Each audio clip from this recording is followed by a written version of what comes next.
શું તમે પણ 11 સાથે ગુણાકાર કરવા માટે જૂની અને લાંબી રીત વાપરો છો? હવે ભૂલી જાઓ એ રીત. આજે હું તમને શીખવાડીશ એક એવી સુપરફાસ્ટ ટ્રીક જેનાથી તમે કોઈપણ સંખ્યાનો 11 સાથે ગુણાકાર કેલ્ક્યુલેટર કરતાં પણ ઝડપી કરી શકો, એટલે કે માત્ર 2 સેકન્ડમાં. નમસ્કાર મિત્રો, હું છું હિતેશ જાદવ. સ્વાગત છે તમારું એચજે નોલેજમાં. આજે આપણે ગણિતને બનાવીશું વધુ સરળ. વિદ્યાર્થી મિત્રો, આ ટ્રીકની મદદથી તમે ખૂબ જ ઝડપી કોઈપણ સંખ્યાનો ગુણાકાર 11 વડે ખૂબ સહેલાઈથી કરી શકો. આ વિડીયો અંત સુધી જોજો, જેમાં એક પ્રો ટ્રીક છે જેની મદદથી તમે ગમે તેટલા અંકોની સંખ્યાનો ગુણાકાર 11 વડે ખૂબ જ ઝડપથી સેકન્ડોમાં કરી શકો. તો શરૂ કરીએ આજનો આ વિડીયો.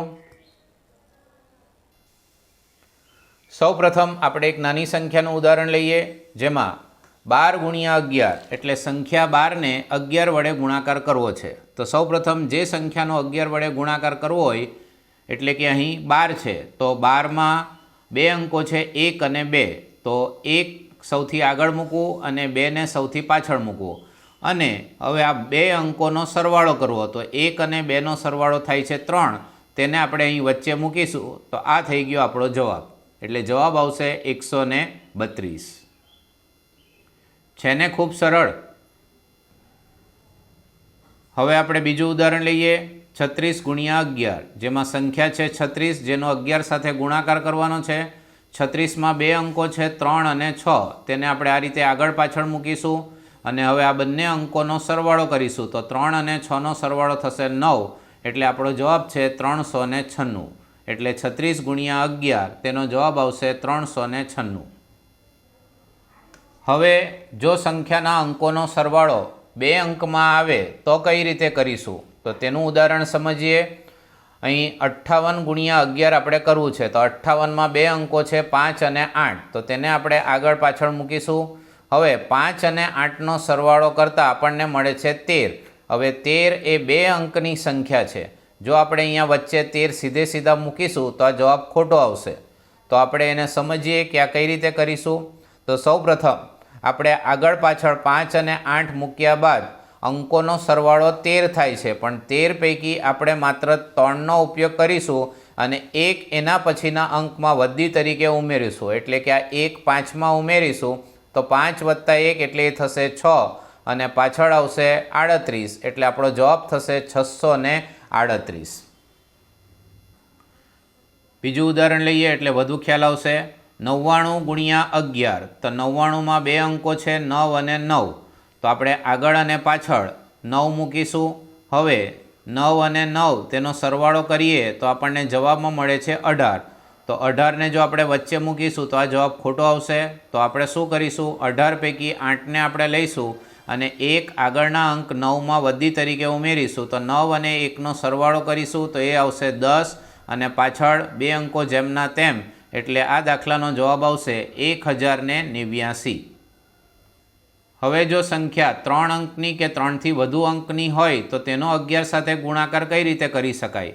મૂળ બેઝિક નિયમ તો એ જ છે કે આપણે અંકોનો સરવાળો કરવાનો છે. તો હવે આ દાખલાને સમજીએ. સૌપ્રથમ 123. તો 123ને આપણે 11 વડે ગુણવું છે. તો 123 3 અંકો છે, તો આપણે આગળ પાછળ અંકો મૂકી શકતા નથી.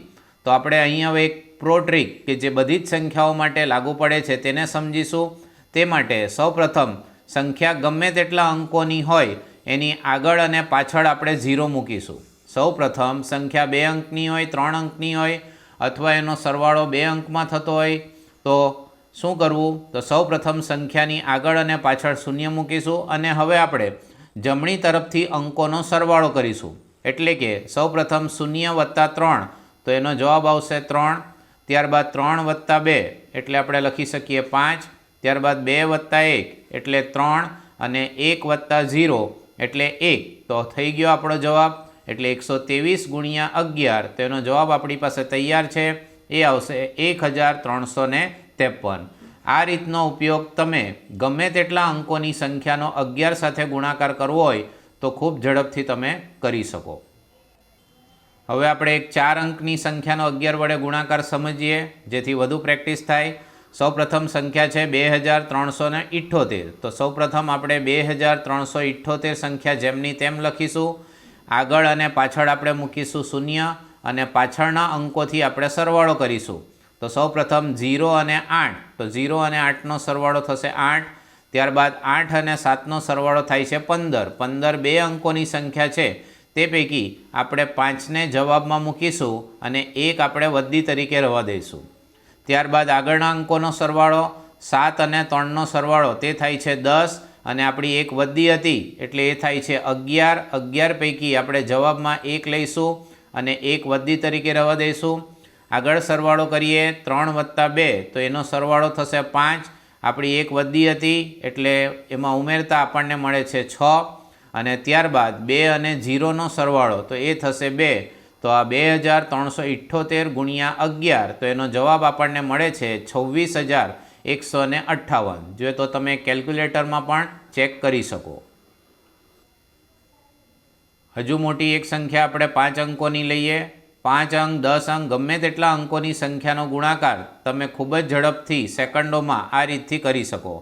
અહીં 5 અંકની સંખ્યા છે 12345, જેને આપણે 11 વડે ગુણવાનું છે. તો આપણો બેઝિક નિયમ છે એ પ્રમાણે 5 અંકો જેમના તેમ લખીશું, પાછળ અને આગળ શૂન્ય મૂકીશું અને પાછળથી સરવાળો કરીશું. 0 + 5, તો એ આવશે 5, અહીં વદ્દી કોઈ જ નથી. ત્યારબાદ 5 + 4 9, અહીં પણ કોઈ જ વદ્દી નથી. 4 + 3 એટલે એ થશે 7, અહીં પણ કોઈ જ વદ્દી નથી. ત્યારબાદ 3 + 2 એટલે થશે 5, વદ્દી નથી. 2 + 1 એટલે 3, અહીં પણ વદ્દી નથી. અને 1 + 0 એટલે 1.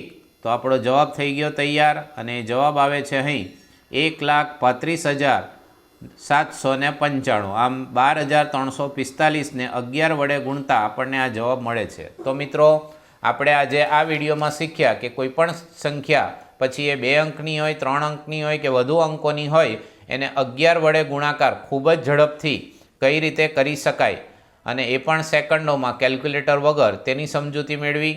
જો તમને આ વિડીયો ગમ્યો હોય તો જરૂરથી આ વિડીયોને લાઇક કરજો, શેર કરજો, મારી યુટ્યુબ ચેનલને સબસ્ક્રાઈબ કરજો. અને હવે તમારા માટે હોમવર્ક 43 × 11 અને 275 × 11, તેનો જવાબ તમારે કોમેન્ટમાં આપવાનો છે.